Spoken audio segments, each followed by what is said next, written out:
This is Frog Valley Tropical Fruit Farm, and I wanted to talk about everyone's favorite subject, real estate in Vero Beach, farm real estate. And the farm next door, our mangoes are looking good, dry farm mangoes.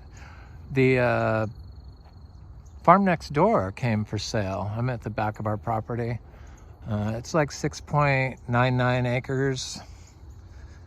Or 6.88 acres, and it was all forest at one time. It has like a 4-bedroom, 3-bath house on it and 2,800 square feet, and it was all forest. We looked at that property to purchase a couple years before we found this place, and it was all like a forest, or it was a forest, and with a pond. And no pool, but the guy put a pool in. And when I started planting trees out here in front, in the lawn, he walked out his gate and came and talked to me, because it's a property in the front along the 12th Street. And there's 3 lots on this side, and there's 3 lots, and then there's 3 lots on our other side, and then 1 on the back. This house wasn't here when we moved here.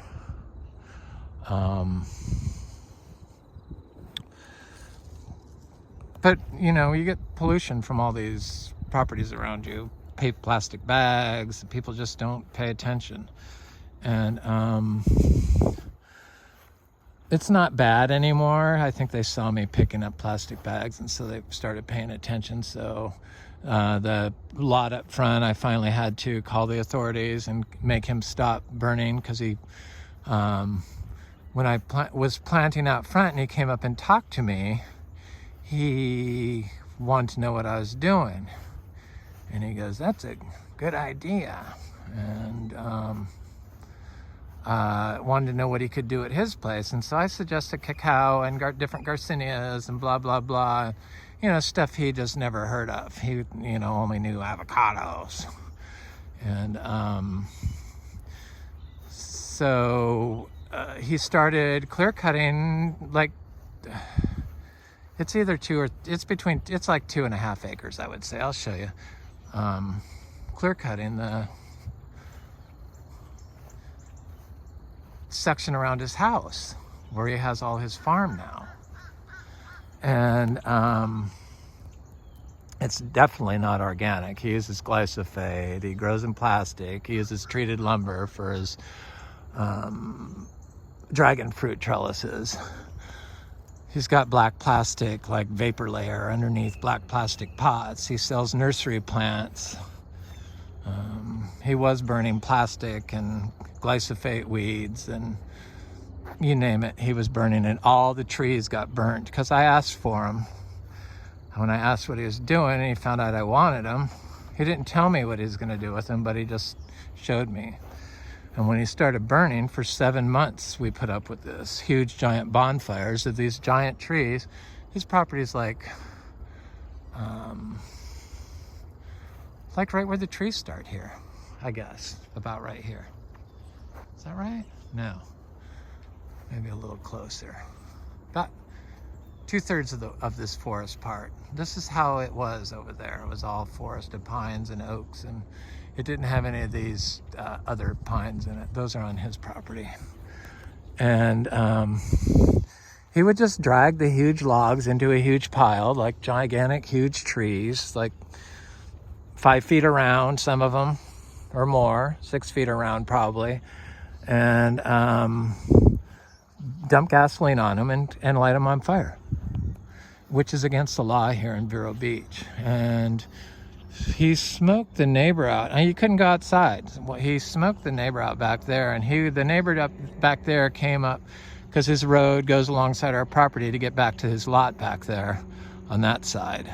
He stopped halfway down the property and started screaming across our property, "You son of a bitch, blah, blah, blah," at the top of his lungs. And I said, "What's he talking about?" So I realized it was his fire that he was burning. It was smoking him out, because that's what it did when you're burning huge giant freaking logs. Well, he just didn't care. I went and confronted him, and we kind of had it out.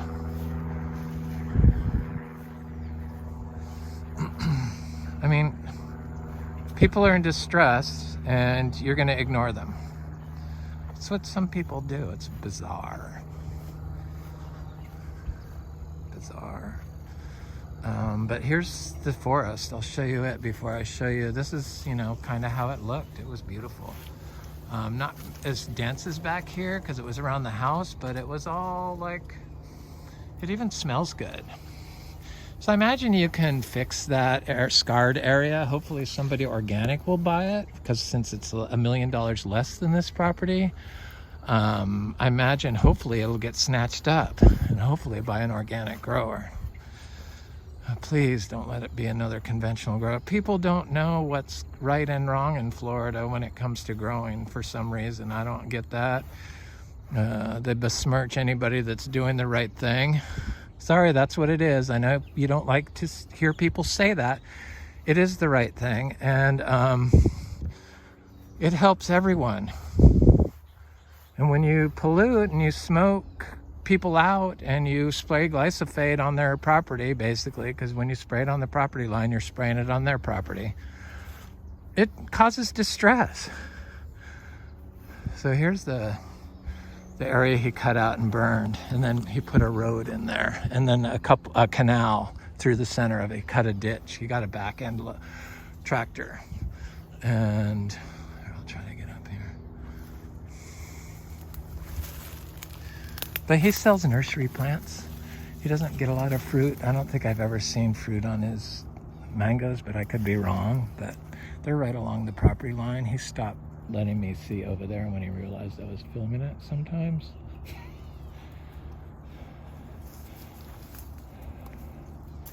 There's this old burn pile that he's now turned into a compost pile. He's completely covered up all the burning part and put compost on it.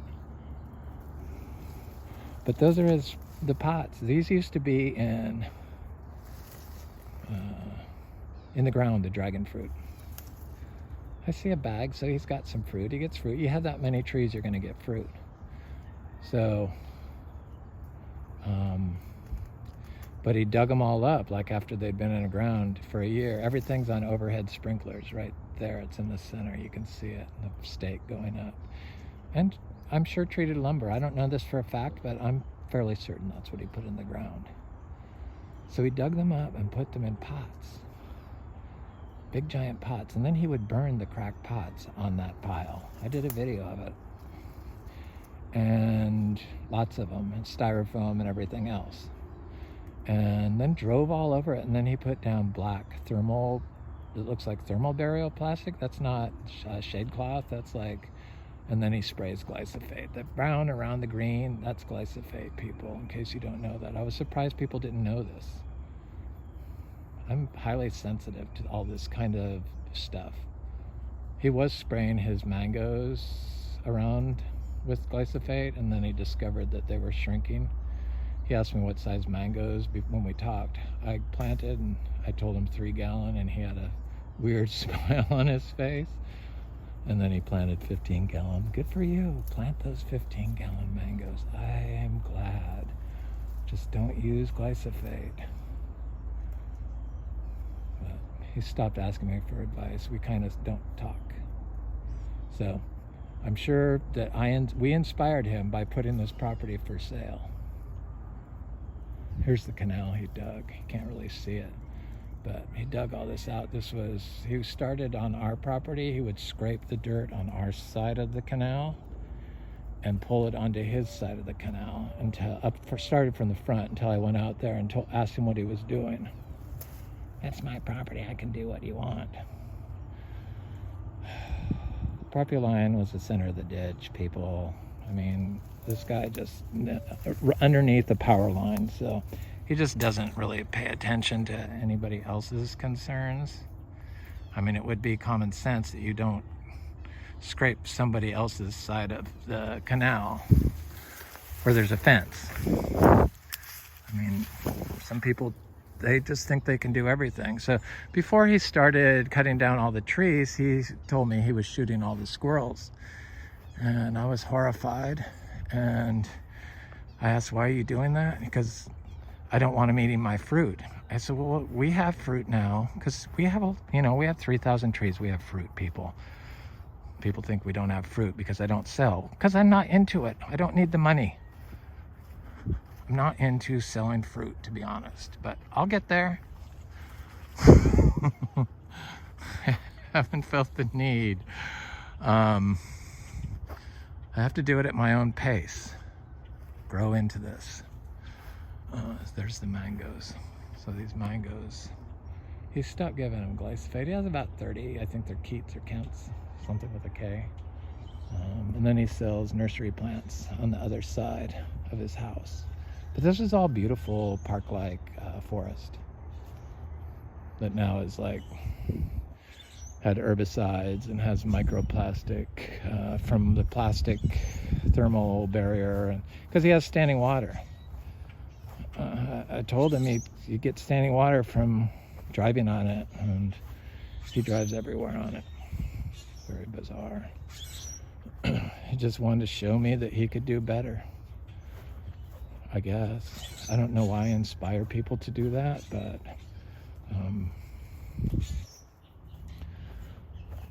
I guess it's good sometimes. But when they're right next door to me, it's not really good when you're doing this. Especially, I'm organic, and so why they just don't believe in organic. That's my biggest problem with this area. You think that educators would be slightly interested in what we do here, but there's like zero interest. And I get support from my YouTube channel. Thank God I did that, because otherwise I don't know what I would do, because you all are growing like this and see why I'm doing it, and are trying to do it too, or are doing it too. Because I know it's not just me. This is indigenous. This should come naturally to people. They should be able to understand how plants grow naturally. But with rebranding, which was caused by colonialism to make money, they've like rebranded this form of farming as lazy and dirty and gonna get E. coli, basically, and doesn't have any fruit. So this is where he was scraping the dirt out. See the pile of dirt there? He was scraping it from our side and pulling it on his side. That's about where he stopped. I yelled at him like right here. But he has this, there used to be a single car garage that he's done a couple of weird additions on with chicken coops, and then he put the pool in, and he sells nursery plants behind that left side of the garage.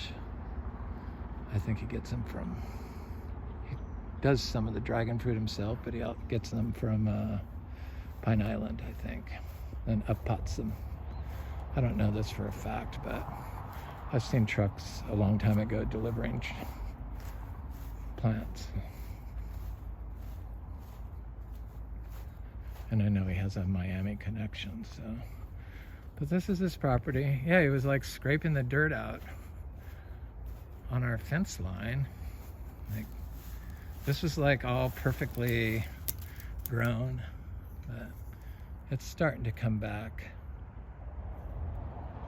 My partner had to go over there and tell him, I have a survey and the property line's the center of the ditch. Oh, you do? And he stopped.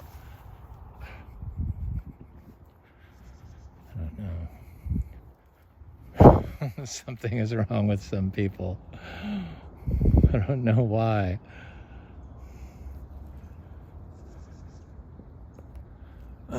So it can be fixed. It has this front forested part, which is nice, but it has standing water in it a lot of the times, probably because it's driven over, and would be my guess.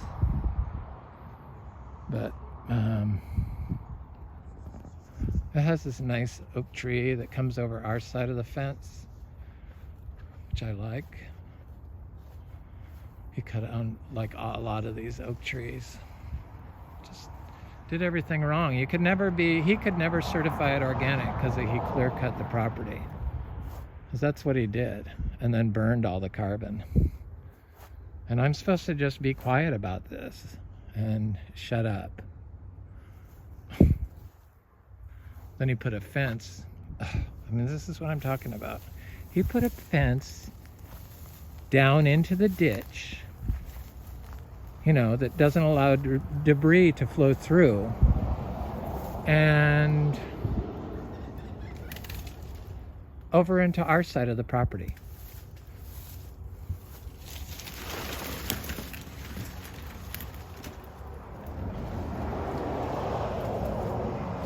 Oh, he removed the bottom part.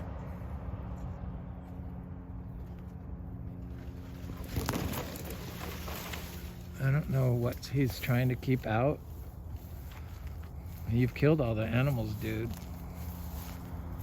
Yeah, then he was like trapping and killing the raccoons and possums.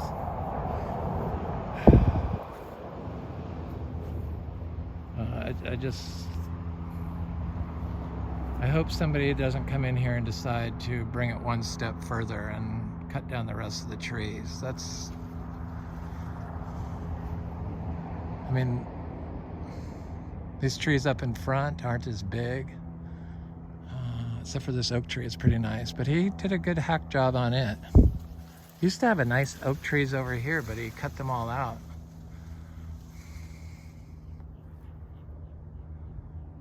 Anyway, that's it. That's the farm next door. I know y'all love real estate. This is Frog Valley Tropical Fruit Farm. Have a good day.